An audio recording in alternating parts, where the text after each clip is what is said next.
Hello and welcome back to the Blue Morpho podcast. I am your host, Hamilton Souther, and today we are honored to have Paul Austin with us, who is founder of Third Wave and really an incredible human being who is a pioneer in sharing psychedelics with people from around the world. So, Paul, thank you so much for joining us.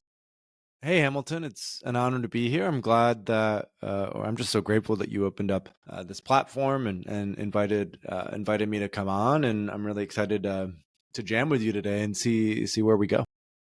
Awesome. We were just having a little conversation before we started about the things that are really meaningful to us. What for you right now in your life is super meaningful that you would like to share? Thank you for asking that.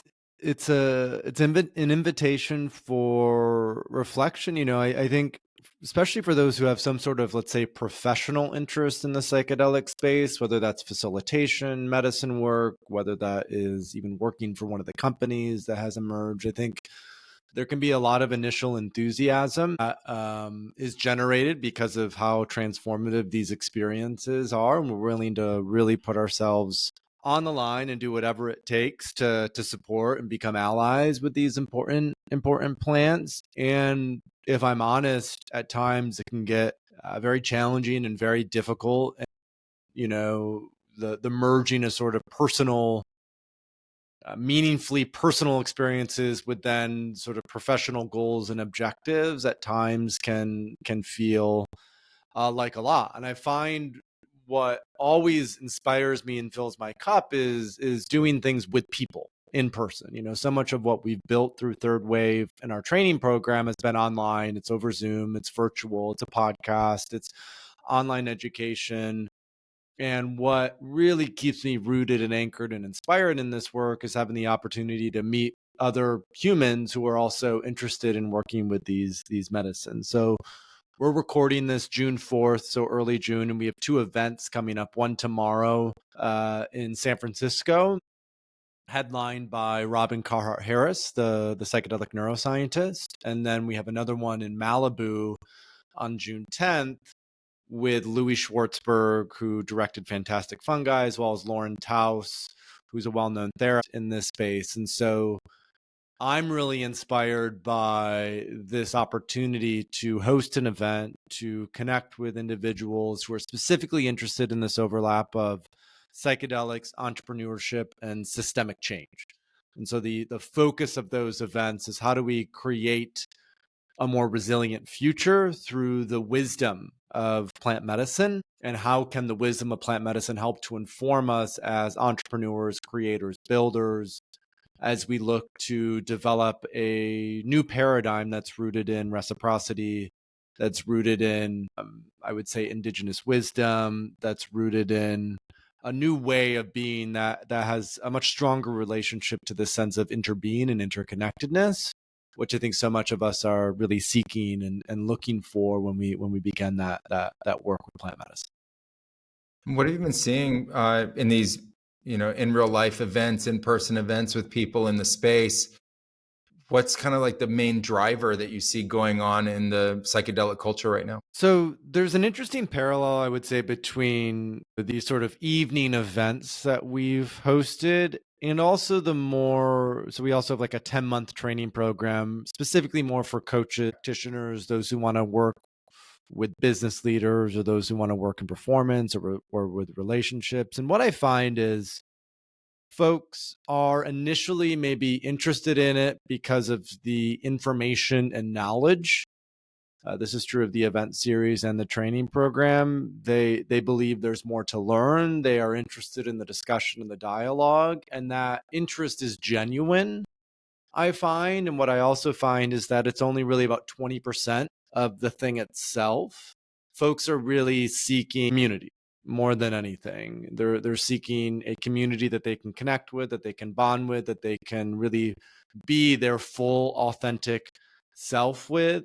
And what I find again and again in these events, it's like, the panels and the discussions, and we have some music performance, that is a nice filler for the time. But what really is meaningful for people is the relationships that are formed. And I think in particular, especially for those who are quite new to the psychedelic space and may have a professional interest, and again, that could be as a facilitator, it could be as a coach, it could be working for a company. It could be as a lawyer, a doctor, or a therapist, whatever it is. A lot of folks who are new to the space feel like they're one of, one of just a few people in their community who's really interested in this. And so there's often a sense of transition. There's a sense of making a leap. There's a sense of setting out on this unknown path when it comes to psychedelics. And I find when folks come to these events, when they join a training program, when they're on retreat and with other folks, there's a sense of, oh, I'm not in this alone. Like there are really incredible, amazing, intelligent, big-hearted folks who are also on this path, and I find that relationship building is so integral to not only just this sort of abstracted, broad third wave of psychedelics, but I would say integral to the process of integration, integral to the process of healing, to the process of transformation. That when we do medicine work, when we work with psychedelics, yes, the individual experience is important, the insights are helpful, but the real integrity of that comes from the community and the accountability and the co-visibility of being with other humans. Yeah, I mean, in the psychedelic space, community has come up over and over again, and this sort of general understanding of a loss of community over the last generations, kind of people moving into this really insular existence, separated by walls and really over really short distances. If you think of like suburbia, everyone's living right next door to each other, apartment complexes, they're living on top of each other. So they're really only separated by feet, sometimes inches, yet there's this tremendous isolation people are feeling on the inside. And, we hear community over and over again. Blue Morpho has been developing community for 15 years and running into struggles, both of the separation, the dispersion of people all over the world, trying to bring them together. And then difficulty with the media platforms themselves around subjects that are kind of taboo, like psychedelics have been over the last 20 years. Obviously, that's been changing a lot. For you, what has been the impact of community and how do you see in this third wave building it? Well, it's a great perspective. I would say my core wounding as like a human happened when I was 10, 11, 12, 5th grade, 6th grade, 7th grade, where there was, I was teased a lot. I was bullied a lot. I was made fun of quite a bit for not being all that social and outgoing and extroverted. So I had a really hard time, really challenging time making close friends until I was like 14, 15, 16 in high school.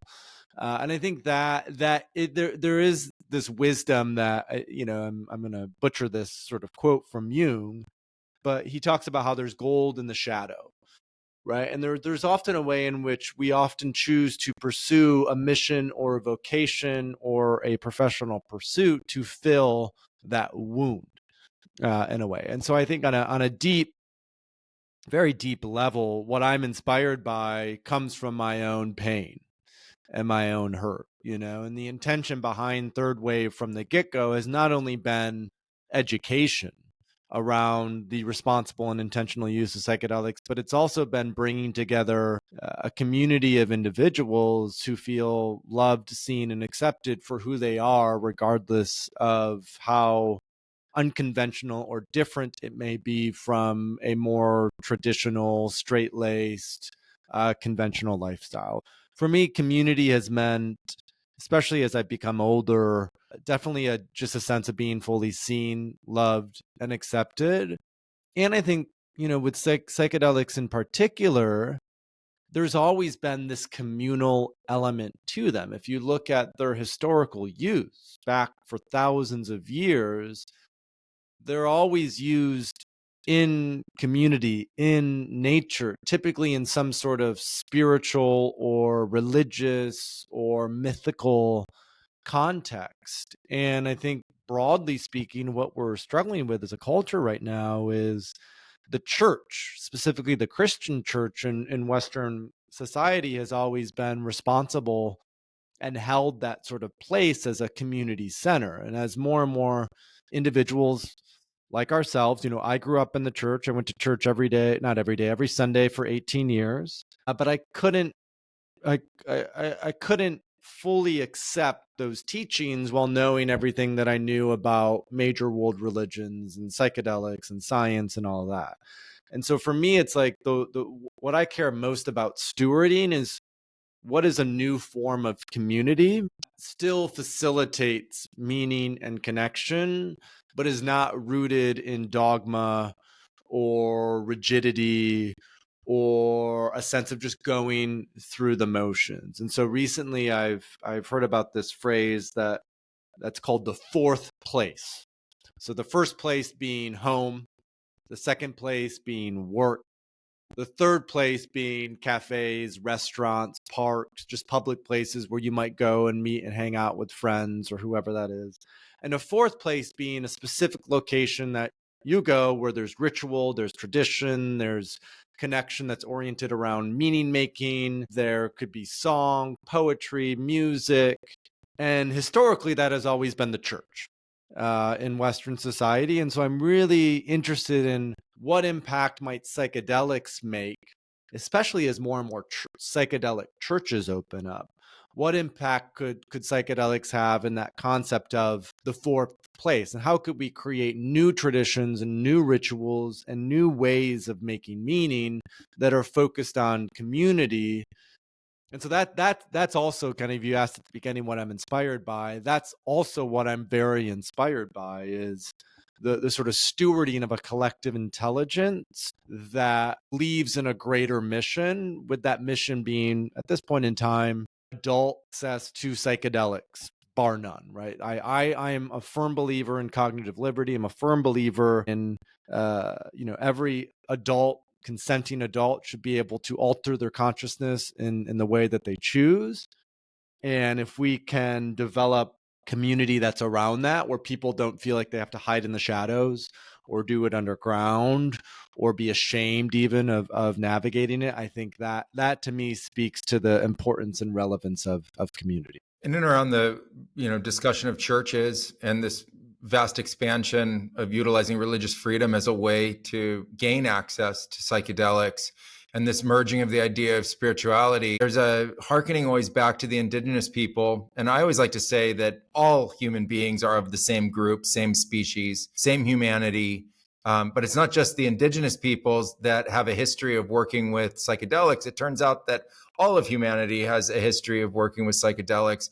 I find that fascinating. I think it's been a coevolution from the time that we started experimenting with anything that we could find, and that's part of why we've evolved all the receptors in the brain. But I wondered if you could talk a little bit about, Western ancient uses of psychedelics and what you know about their history. So when I started Third Wave in 2015, that name, that framing emerged randomly in many ways. I was living in Budapest at the time, and I was taking LSD, which is my preferred sacrament, my favorite psychedelic.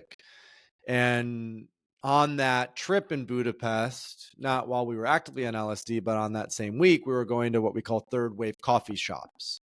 And third wave coffee, it's like Stumptown intelligentsia, a very artisanal approach, single origin, a swan on your latte. That's third wave coffee.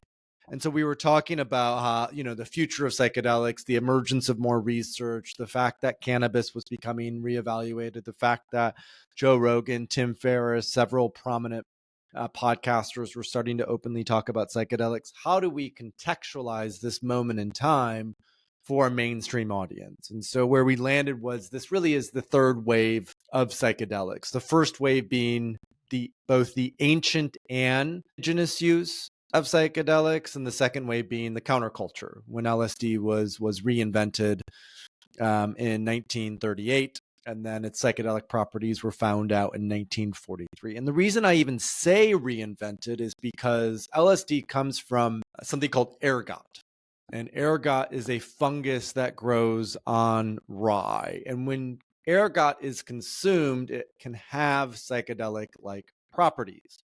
And some ancient archaeology, as well as speculation, has explored the use of a beverage called koukion in ancient Greece by individuals like Plato, Aristotle, Marcus Aurelius, Pythagoras, Cicero. A lot of the major thinkers, philosophers, influential individuals in ancient Greece participated in these Eleusinian mysteries, where they would drink koukion. And this happened for hundreds of years. And koukion is also made from ergot. And so we in the West, since I believe 1000 to 1500 BC, have been working with some form of ergot. I mean, in its current form, it's LSD, but in ancient times, it was a potion. And what we don't realize, I think, in the West is that we ourselves have a deep lineage with psychedelic substances. And that unfortunately, we've been cut off from that wisdom for even longer than indigenous peoples. I mean, if you look at psilocybin mushrooms, the sort of campaign against psilocybin really began in earnest when the Spanish began to colonize Mexico. So in the 16th century, 17th century, 18th century, but it was still pretty widely used throughout the 18th and even 19th centuries. Same with ayahuasca. There's been almost an uninterrupted use of ayahuasca in the Amazon for the last 1100 years. Unfortunately, when Christianity became the official religion of the Roman Empire in 307 AD, they completely banned the Eleusinian mysteries and the use of kukion, punishable by death. And so essentially for 1700 years, we in the West have been completely cut off from that relationship, that lineage to plant medicines, to psychedelics. And so how we revitalize that is really important, I think, and starting to establish a new lineage, new traditions, new rituals with an understanding that we live in a globalized society, that things spread like wildflowers. That even in ancient Greece, when they worked with a beverage, this beverage kukion, it was still underground. It was mysterious. It was invite only. If you talked about going to the mysteries, you would be punished by either death or excommunication, right? You'd be kicked out. You'd have to go live in isolation. And so the challenge in today's day and age is, how do we maintain the mystery of these substances, the sort of mystical, esoteric, alchemical aspects of psychedelics, while still ensuring they are accessible to a wide populace that could fundamentally benefit from their consistent use. And so from the get-go with the third wave of psychedelics, it's always been, what's the middle way? What's the middle way between the one-to-one psychotherapeutic medicalized model and the indigenous ceremonial model in the Amazon? Or what's the middle way between, MDMA assisted psychotherapy for PTSD and ayahuasca for deep sort of transpersonal healing? And where I've continued to come back to and land on is, I really believe microdosing, or even just working with lower doses of psychedelics, is a phenomenal middle way, a middle path that the vast majority of people could physiologically benefit from these low doses of psychedelics, just like we could benefit from taking creatine or fish oil or probiotics or other supplements on a daily basis. And undoubtedly, I would say there's sort of a hardcore nucleus of 5 to 10% of people who are psychonauts, whose sort of mission it is to go and explore the inner antipodes of their consciousness and see what new creative insights and perspectives come through that will help to benefit their families, their communities, and the world around them. And so that's how I've sort of thought about this relationship to our history, how we reclaim that ancient lineage, but also how that wisdom can help to inform how this might be, rolled out on a global basis. Yeah, our spiritual religious beliefs are something that evolve over a long period of time.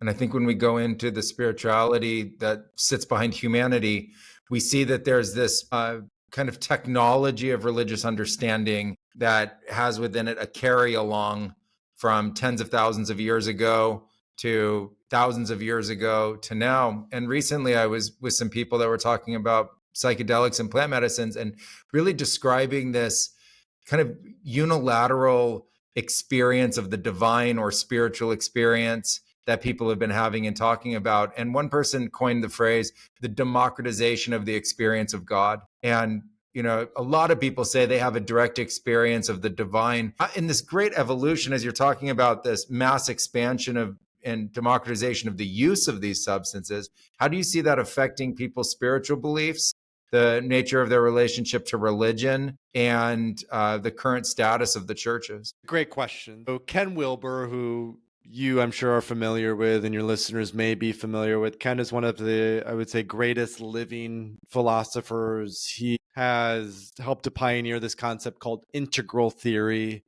spiral dynamics, really looking at how we live in a more integrated way. What Ken talks about, he wrote a book in 2016 called The Religions of Tomorrow.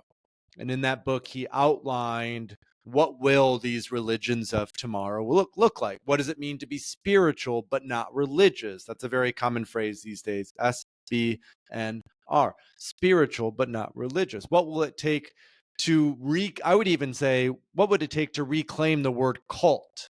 Not as something that's highly stigmatized and detrimental, but as something in the way that the ancient Greeks talked about, which is you had the cult of Isis, you had the cult of Demeter, you had these local cults that were based around ritual and connection and community. And so I think one thing that we're going to see, and we're already seeing, is, as you mentioned, the democratization of the mystical experience is going to lead to I would say, breaking up of the sort of core religious structures into perspectives and contexts that are much more localized, that are much more integrated. They integrate various perspectives and worldviews that may rely on one core tradition, but are flexible in their perspectives around truth and what is truth. I think of, for example, the Unitarian Church and the Christian tradition, or even the Quakers or the Sufis. So how can we help to really revitalize these mystical traditions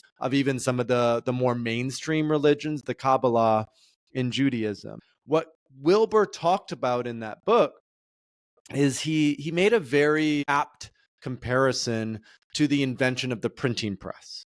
That when the printing press was invented in 1451, it acted as this massive catalyst for widespread literacy. That prior to the printing press, the only people who could read and write were typically the priests or the aristocratic class.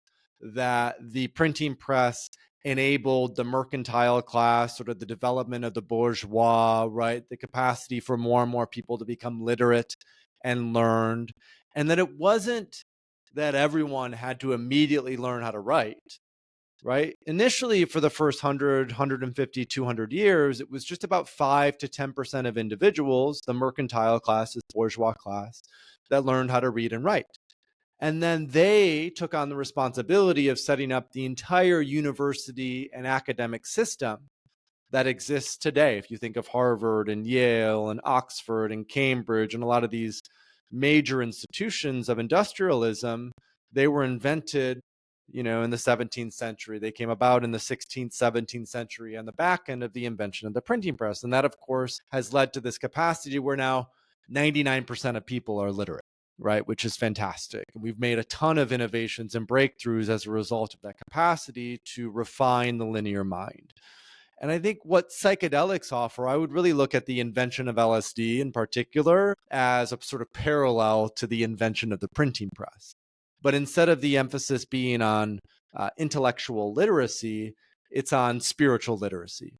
It's on how do we create language and perspectives and worldviews that honor that deep state of being, of interconnectedness, of mysticism, of relationship to nature.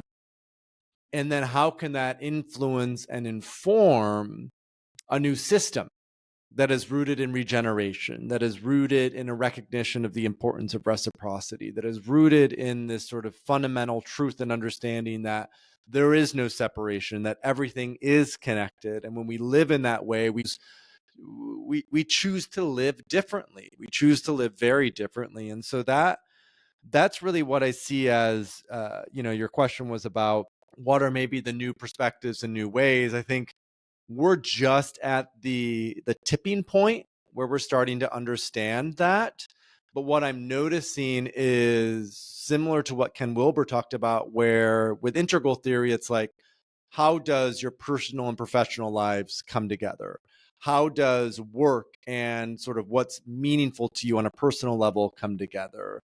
How does your relationships with your community and where you choose to live come together? And so my vision is I really think more and more folks are going to choose to live in communes, intentional living centers. They're going to choose to do that with both personal friends, but also professional colleagues. They will share a mission around that, and it will really create this sort of new utopia that most people that maybe 5 to 10% of people are choosing to live in. And that those who have the courage to pioneer that path, they will help to set a template or a new framework for how we can really live in the 21st century. So that would be sort of the larger perspective and vision. And the technological breakthroughs in the past 50 years that I think make that feasible now more than ever are things like the personal computer, the internet, cryptocurrency, blockchain technologies, a lot of these decentralizing technologies that empower the individual to have more capacity for creativity and creation. That's what's really inspiring a reevaluation. Because as you're well aware, Hamilton, and many of your listeners, we attempted this in the 60s and 70s. We attempted this back to the land movement. In fact, there were up to 1 million people who lived in communes in the United States in the 60s and 70s. It failed horribly because there was no way to sustain it financially. And I think with remote work and cryptocurrencies, which are currencies that go across borders, I think there's going to be more of an ability now to develop communities of folks who choose to live together over the long term, and they actually have the financial capacity and the relational maturity to navigate that context successfully. Yeah, in the last 30 to 40 years, there's been such a prohibition around psychedelics that there's been this vacuum in the space as information technology has grown, medical technology has expanded. Now we're in the AI age. You mentioned blockchain technology. There's a huge overlap in psychedelic use and creativity. I was just in Silicon Valley recently talking to a bunch of people in big tech. And lo and behold, even though they're not public about it, they all have been utilizing psychedelics as part of their discoveries, growth of their companies for the last 15 years. And some of them are utilizing it now for personal healing and personal growth. There's this huge overlap of creative pursuits, technological advancements, and the use of psychedelics. How do you see psychedelics ultimately becoming part of these communities?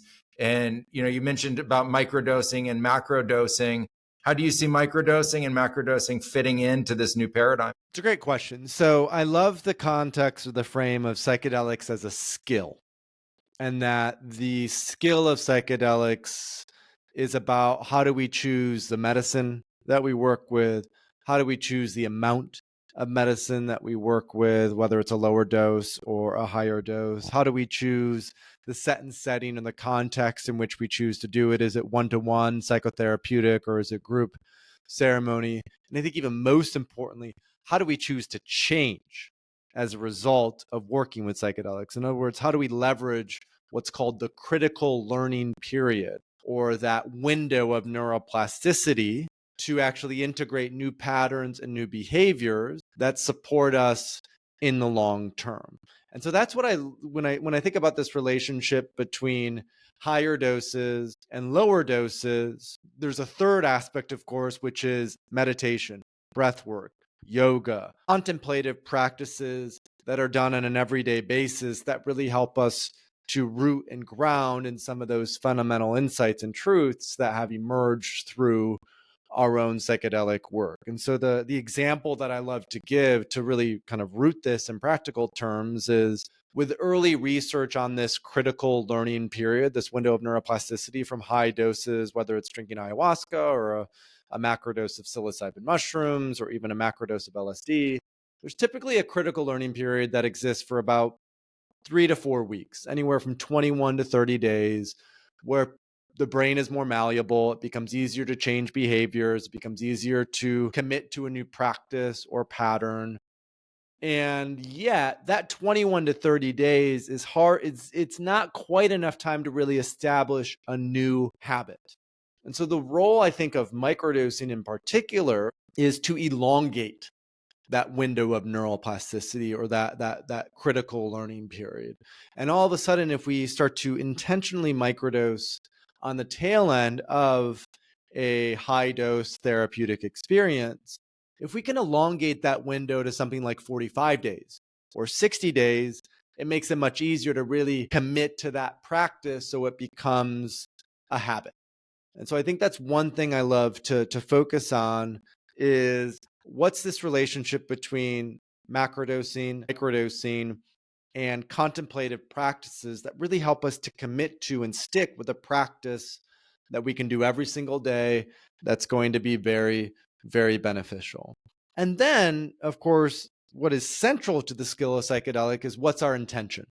As Stanislav Grof once said, these are non-specific amplifiers. So there needs to be a direction or a focus when we work with these medicines.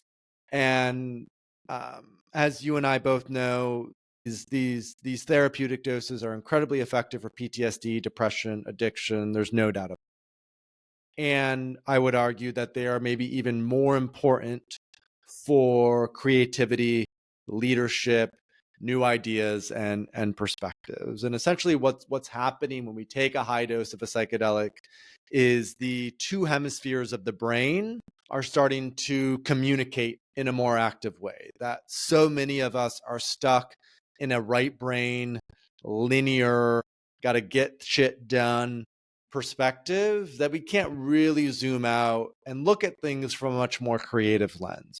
And so working with psychedelics activates that nonlinear side of the brain, helps us with creative breakthroughs.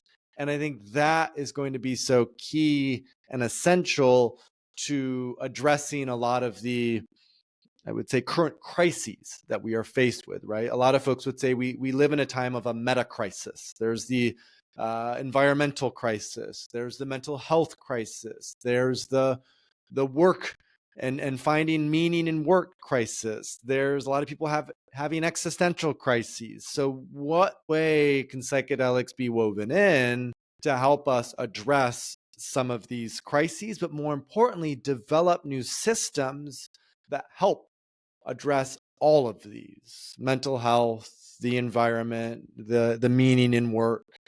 I think that for me is where the real potential of psychedelics lie. And kind of the final note that I'll communicate on that is, we as humans, we have a natural evolutionary impulse to alter our consciousness. We desire deeply to alter our consciousness. And historically, we've done that almost exclusively through alcohol in the last few hundred years, tobacco, nicotine, and also caffeine in the industrial period. And only in the last 60, 70 years has cannabis and now psychedelics really come onto the scene. And so I think my other perspective here is, we're noticing that a lot of leaders and high performers, creators and builders are waking up to the sort of toxic nature of alcohol. And they're looking to shift to substances like low doses of psychedelics or therapeutic doses of psychedelics, where there's still an altering of consciousness, but it's actually beneficial, physiologically beneficial, psychologically beneficial. And so I think that reevaluation of what substances are we using, and especially in the workplace, how might microdosing be a replacement for Adderall, for Ritalin, for coffee and caffeine, for tobacco and nicotine, that there's still a stimulating, mood boosting impact of low doses of psychedelics, but there's no withdrawals, there's no toxicity to the body. These, I think, overall are drugs and medicines that have a much healthier long-term use profile. And so I think we're just going to continue to see more and more folks go that direction and move away from alcohol, tobacco, the sort of typical drugs of industrialization. Yeah, the stigmatization of drugs versus quote pharmaceuticals over the last 40 years has been, propagandized to a level that is socially whelming. When I grew up, there were drugstores, not pharmacies. Then all of a sudden there was a war on drugs and drugstores were relabeled pharmacies. And there was this great divergence. And as I got more sophisticated, as I was growing up and looking at the world, I started to realize, wait a second, sugar's drug and tobacco's a drug, and alcohol's a drug, and caffeine's a drug. So modern society, the way that we know it, in all of the workplaces, are filled with these drugs. There's the simple sugar drugs, there's the actual sugar itself, refined form of drug, the caffeine, the nicotine, etc. And I started to think, wow, modern society was built on a mindset of sugar addiction, alcoholism, and an idea of needing some kind of, stimulant and depressant. And then lo and behold, hundreds of years later, we have rampant depression, and we have rampant ADD, and we have rampant mania all at the same time. And so how do you think the idea of psychedelics come into the space and ultimately start to disrupt that? What does it look like on a societal level to actually disrupt this stronghold of 4 or 5 core drugs that humanity has really built the modern system on, as it moves beyond that concept and it opens up to something more? What does that actually look like on a societal level? I heard your question. I was just waiting for it to come back. You can hear me now? Yeah, I can. So that process is emerging at this point in time. And I really look at cannabis as the sort of Trojan horse, right? Whether folks realize that or not, that when medical cannabis became approved in California almost 30 years ago now, that was the door opener for a broader reevaluation of illicit substances actually having some medical value. And so it's been cannabis. And I'm not big on cannabis, partly because I think a lot of folks just use it as a replacement for alcohol. It can still be quite dissociative and addictive and distracting. But I do think cannabis has laid a really important foundation and groundwork for the integration of psychedelic substances. And my sort of encouragement or invitation is, and I say this to myself just as often as I do anyone else, is a sense of patience for the unfolding of this sort of mycelial decentralized network of folks who are working with psychedelics, that we're not going to fix the old system. In other words, we can't fix pharmaceutical companies by getting them to adopt psychedelic substances. We can't fix oil and gas by trying to get them to adopt solar. As Buckminster Fuller once said, we're not going to fix a broken system, build a new model that makes the old system obsolete. And I think the opportunity with psychedelics is to reimagine that new model, to allow for the emergence of that more decentralized, what I would even call anti-fragile model, because so much of our current models are still centralized, they're hierarchical, they're for example, even with psychedelics, approval by the FDA, it's a very centralized focus on the rollout of psychedelics. And psychedelics have always been underground, mysterious, focused on community. And so I think there's just this sort of natural unfolding of, over time, we sort of open that pathway. And over time, as they become more accepted in mainstream society, we're going to see how that transforms things a generation, 2 generations, 3 generations from now. And I think that's got to be the perspective that we come to this work with plant medicines with, that in this first generation, we can certainly impact 5 to 10% of individuals with these transformative psychedelic experience, no doubt. That will be enough to really start to shift and move systems in a healthy way. And it is going to take generations, I think, for us to reestablish a lineage and relationship with these plant medicines and develop systems that are rooted in the wisdom and the insights that are generated from a relationship with these allies. And so I think that sense of not just, the typical Silicon Valley startup lingo is how do I exit in 7 years? That's what VCs are looking at. And my invitation for folks who are working with psychedelics and plant medicine is, how do we have a perspective where we're not looking at the next 7 years, but we're really building the groundwork for the next 7 generations, and having that lens and that capacity to really see out for the next 7 generations, I think, is so important to root in, because we are so conditioned and brainwashed into short-term thinking. And it's the thing that has got us in this mess in the first place. And so we really need to take a step back and go, not 7 years, but maybe 7 generations. And I think that's a great invitation for folks who are involved in this space. For people who are looking to get involved and they want to experience psychedelics, they want to experience it in a safe way, what's your recommendations for how to go about an introduction to the experience, what to look for, how to be able to pursue safety? So I try to make it as easy as possible for folks to remember. There are 5 key elements that we emphasize: assessment, preparation, the experience, integration, and microdosing. So assessment. If you work with a practitioner, a retreat center, a coach, a therapist, there should be some form of assessment that you undergo. There should be an intake form. They need to know your background, your history, if you're on any medications, et cetera, et cetera. So that's the first thing to look for, is there should be a proper assessment. The second thing is preparation, that coach, retreat center, clinic, practitioner should walk you through a process of preparation as you look to work with specific medicine. The third part is the experience, which is which medicine are you using? Is it ayahuasca in the Amazon? Is it psilocybin in Oregon or Colorado? Is it ketamine in a legal clinic? So really having a context of what experience are you interested in? And then integration, right? Is there integration support provided? Is there one-on-one coaching? Are there group calls that are provided? And then finally, microdosing. Does the individual that you're choosing to work with have any context on how microdosing could support you in elongating that critical learning period? So I think as long as folks remember those 5 elements: assessment, preparation, experience, integration, and microdosing, that's a great starting point. And then broadly speaking, I would say educate yourself. So third wave, we have guides to every major psychedelic. We have a podcast where we've interviewed folks from all over.